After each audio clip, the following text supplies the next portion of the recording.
وقل جاء الحق وزهق الباطل إن الباطل كان زهوقا ঘুমায়ে যাইবে তুমি চিরজনমের মতো, আর তো কোনো দিন ফিরে আসবে না, আর তো কোনো দিন ফিরে আসবে না। সময় আছে তোমার, করো ইবাদত, এই দুনিয়া মুসাফির খানা, আর তো কোনো দিন ফিরে আসবে না। ঘুমায়ে যাইবে তুমি চিরজনমের মতো, আর তো কোনো দিন ফিরে আসবে না, আর তো কোনো দিন ফিরে আসবে না। বারে বারে ডাকিছে এই খবর আসিছে, বারে বারে ডাকিছে এই খবর আসিছে, যেতে হবে কবরে ভুলে যেও না, আর তো কোনো দিন ফিরে আসবে না, আর তো কোনো দিন ফিরে আসবে না। আজরাইল আসিবে তোমাকে না ছাড়িবে, আজরাইল আসিবে তোমাকে না ছাড়িবে, পাইবে না রেহাই থাকিবে না উপায়, নিয়ে যাবে তোমায় ছেড়ে যাবে না, আর তো কোনো দিন ফিরে আসবে না, আর তো কোনো দিন ফিরে আসবে না। যেদিন তুমি মরিবে ভাই বন্ধু আসিবে, পুত্র স্বজন কাঁদিবে, কানে তুমি শুনিবে, মুখে কথা বলার উপায় রবে না, আর তো কোনো দিন ফিরে আসবে না, আর তো কোনো দিন ফিরে আসবে না। যেদিন তুমি মরিবে ভাই বন্ধু আসিবে, কানে তুমি শুনিবে, মুখে কথা বলার উপায় রবে না, আর তো কোনো দিন ফিরে আসবে না, আর তো কোনো দিন ফিরে আসবে না। নামাজ পড়ো রোজা রাখো, নামাজ পড়ো রোজা রাখো, কালেমা পড়ো ইবাদত করো, কবরেতে পাইবে তুমি সান্ত্বনা, আর তো কোনো দিন ফিরে আসবে না, আর তো কোনো দিন ফিরে আসবে না। যাই হোক, আমি হিদায়াত নিয়ে কথা বলছিলাম, কিন্তু সময় সংকীর্ণর কারণে আলোচনা শেষ করতে পারছি না। কিন্তু হিদায়াত কত গুরুত্ব, হিদায়াতটার দাম কত, সোজা রাস্তার দাম কত, এর একটা উদাহরণ দিচ্ছি। উদাহরণটা একটু মূল্যায়ন করবেন, একটু অ্যাটেনশন হন আমার দিকে। যদি কোনো অন্য খেয়াল থাকে খেয়ালটাকে একটু ডিলিট করুন এবং উদাহরণটা একটু ভালো করে শুনুন। আপনারা মুসা নবী নাম শুনেছেন? হযরতে মুসা এর টাইটেল কি? কালিমুল্লাহ।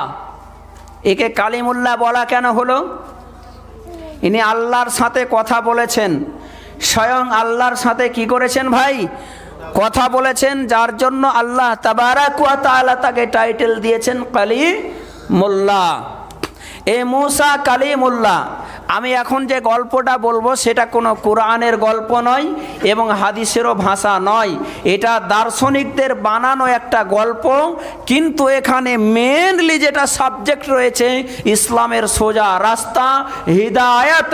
এই হিদায়াতটা কতটুকু গুরুত্বপূর্ণ এবং কতটা দাম এই বুঝাবার জন্য মুসার নামে উদাহরণ দিয়ে দার্শনিকরা এই যুক্তিটা দিয়েছেন। সেটা হলো এই যে হযরতে মুসা চললেন আল্লাহর সাথে কথা বলতে তুর পাহাড়ে। তুর পাহাড়ে কথা বলতে গেলেন, এটা কিন্তু সত্য কথা। তো যখন তুর পাহাড়ে কথা বলতে যাচ্ছেন, রাস্তা দিয়ে হেঁটে যাচ্ছেন, হাঁটতে হাঁটতে হাঁটতে হাঁটতে একটা শুকুর দেখতে পেলেন। শুকুর চিনেন আপনারা? শুকুর চিনেন ভাই? সোর চিনেন?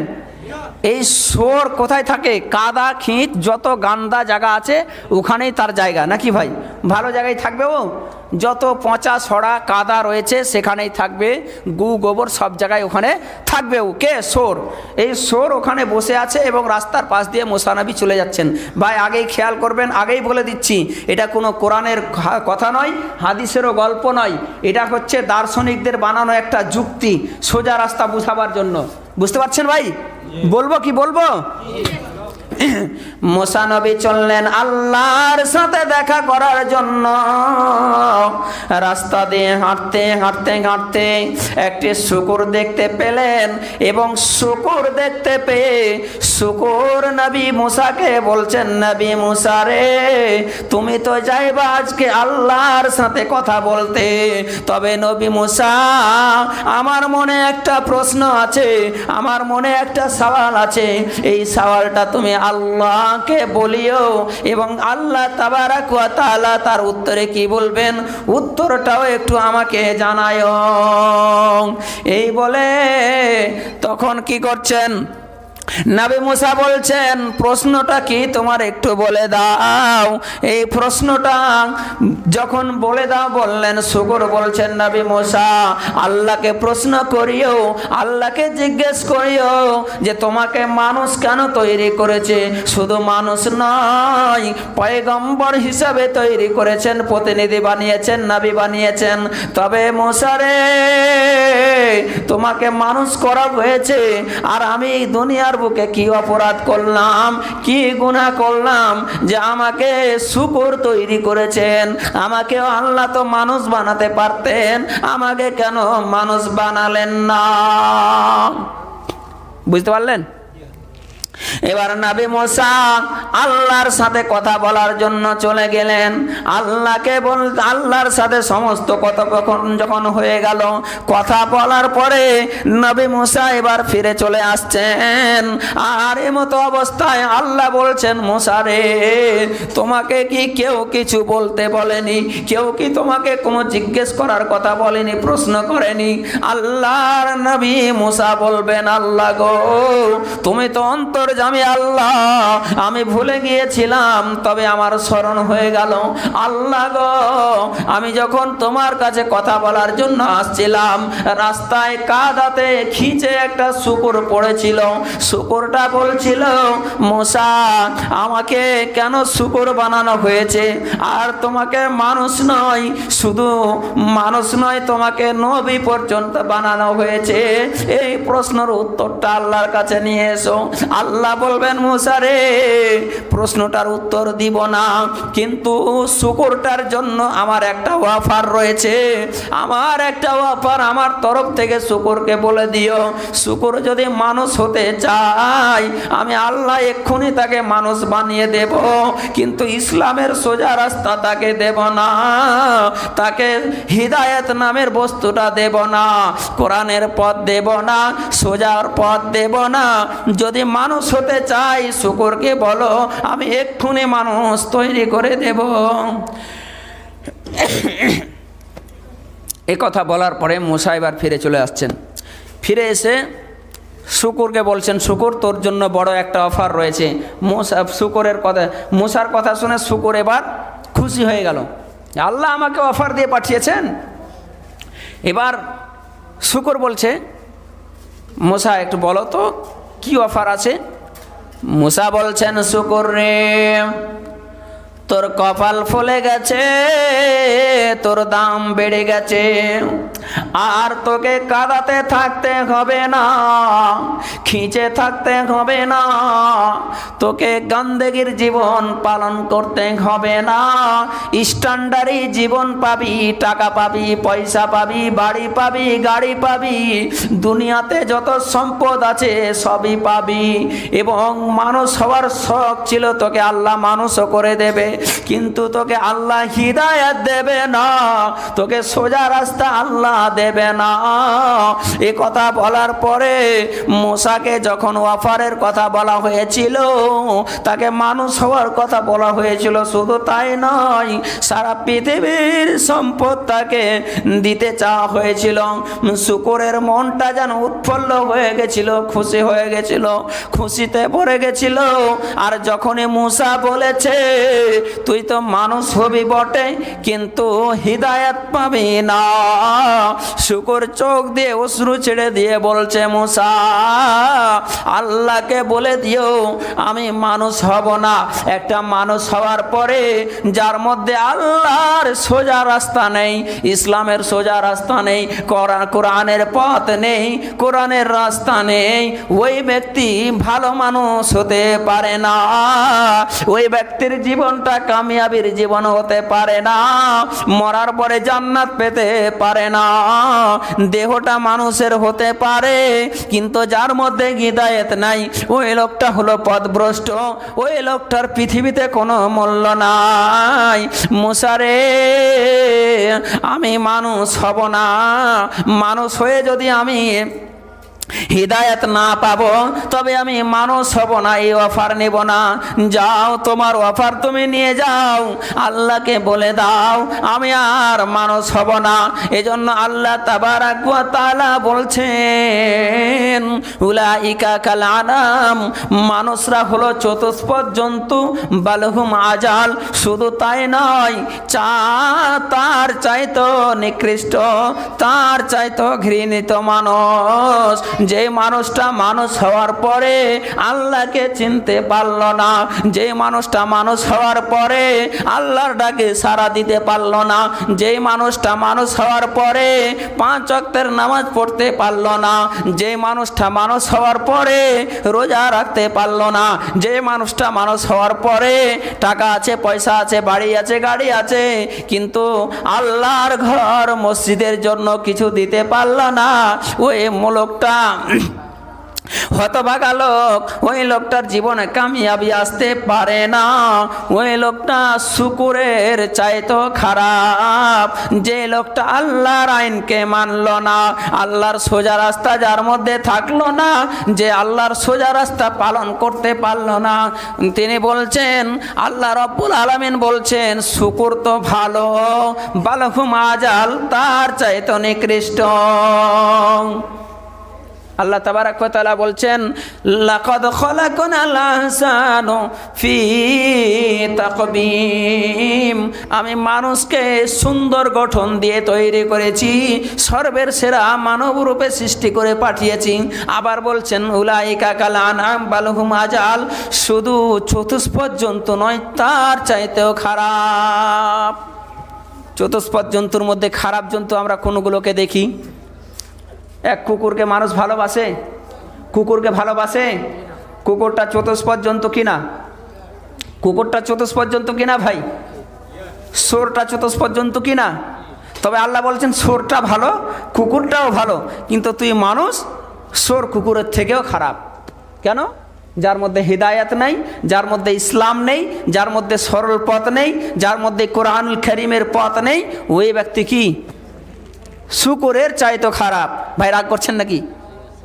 আমি বলি না, আল্লাহ বলছে। ভাই রাগ করলে কোনো কাজ হবে না, আল্লাহর কথাটা আমি বলছি। তো ভাই, হিদায়াতের এত দাম, সরল রাস্তার এত দাম, এই রাস্তা, এই হিদায়াত, এই কোরআনের পথে যার, কোরআনের পথ যার নেই, সে ব্যক্তি দুনিয়াতে যতই বড় ডাক্তার হোক, ইঞ্জিনিয়ার হোক, যতই বড় প্রফেসর হোক, যতই বড় বক্তা হোক, যতই বড় মুফতি হোক, যতই বড় পীর হোক, যতই বড় বুজুর্গ হোক, যার মধ্যে কোরআনের পথ নেই, সে কি ভাই? চতুষ্পদ জন্তুর চাইতেও খারাপ। হে আল্লাহ, তুমি আমাদের সকলকে সরল পথের পথিক বানিয়ে দাও, বলুন আমিন। এ হচ্ছে সরল পথের দাম। তবে সরল পথটা কত দামি আমরা প্রতিনিয়ত প্রতি সময় পৃথিবীর বুকে আমরা ফরজ নামাজ থেকে শুরু করে সুন্নাত নামাজ, নফল নামাজ, যত রকমের নামাজ আছে আমরা সকলে নামাজে সূরাতুল ফাতিহা পড়ি কিনা? সূরাতুল ফাতিহার মধ্যে ইহদিনাস সিরাতাল মুস্তাকিম একটা আয়াত আছে না নাই? আমরা ওই আয়াতের ভিতরে কি বলি? ইহদিনাস সিরাতাল মুস্তাকিম। ওগো আল্লাহ, তুমি আমাদেরকে সরল পথের পথিক বানাও, তুমি আমাদের মধ্যে হিদায়াত দিয়ে দাও, আমাদেরকে সরল পথ দাও। আল্লাহর কাছে সরল পথ চাই। ওগো আল্লাহ, সিরাতাল্লাযীনা আনআমতা আলাইহিম, তুমি ওই সরল পথটা দাও, ওই হিদায়াতটা দাও, যেই হিদায়াতটা তুমি পূর্ববর্তী মানুষদেরকে দিয়েছিলে, পয়গম্বরকে দিয়েছিলে, রাসূলদেরকে দিয়েছিলে, নবীগণদেরকে দিয়েছিলে, মুত্তাকিদেরকে দিয়েছিলে, সাহাবায়ে কিরামদেরকে দিয়েছিলে। ওই পথ তুমি আমাদেরকে দিয়ে দাও, যাতে করে মরার পরে আমরা জান্নাত নসিব করে নিতে পারি, মরলেই সোজা যেন জান্নাতে যেতে পারি। আল্লাহ, তুমি ওই সরল পথটা তুমি আমাদেরকে দিয়ে দাও। গায়রিল মাগদুবি আলাইহিম, হে আল্লাহ, তুমি ওই পথটা দিও না যেই পথে ফেরাউন চলেছে, যেই পথে নমরুদ চলেছে, যেই পথে জঘন্যতম লোকেরা চলেছে, যারা আল্লাহকে চেনে না, আল্লাহকে মানে না, যেই পথে আবু লাহাব চলেছে, ওই পথ তুমি আমাদেরকে দিও না। ওয়ালা দাল্লিন, যেই পথে চললে আমরা পথভ্রষ্ট হয়ে যাব, কোরআন ভোলা হয়ে যাব, হেদায়েত আমাদের থেকে দূরে সরে যাবে, আল্লাহ তুমি ওই পথটা আমাদেরকে দিও না। এরকম করে আমরা নামাজের মধ্যে দোয়া করি, আর শেষে আমরা আমিন বলি, বলি না? আমিন মানে আল্লাহ, আমি এতক্ষণ যে তোমার কাছে সরল পথ চাইলাম, তুমি আমাকে সরল পথ কি করো? দান করো। কিন্তু মানুষ আজকে পথভ্রষ্ট হয়ে গেছে, সরল পথের পথিক তারা থাকতে আর পারে না। তারা সরল পথ ছেড়ে দিয়ে তারা যেন বেঈমান হয়ে যাচ্ছে। কারণ একটাই, আল্লাহকে ভুলে যাওয়া, আল্লাহর ভয় তাদের মধ্য থেকে দূরে সরে যাওয়া। এই কারণে মানুষ পথভ্রষ্ট হয়ে যায়। একটু আপনার দিলকে প্রশ্ন করুন, আপনার অন্তরকে প্রশ্ন করুন, আপনার অন্তরকে একটু জিঘান, রে অন্তর, কি করলি? আজকে আমার বয়স 25 বছর হয়ে গেছে। একটা মানুষ 25 বছরের যুবক হয়ে গেছে, 40 বছর বয়স হয়ে গেছে, 40 বছর পর্যন্ত 40টা পয়সার ভালো কাজ করেনি, কিন্তু তার ভুল ভেঙে গেছে। যেদিন তার 40 বছর হয়েছে, 30 বছর হয়েছে, 25 বছর বয়সে তার যেন ভুলটা ভেঙেছে।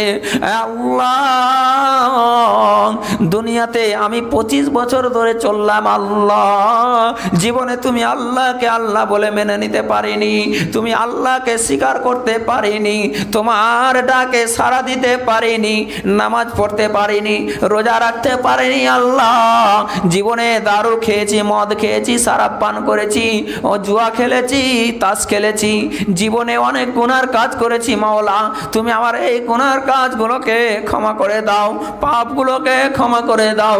আল্লাহ বলছেন, ওরে বান্দা,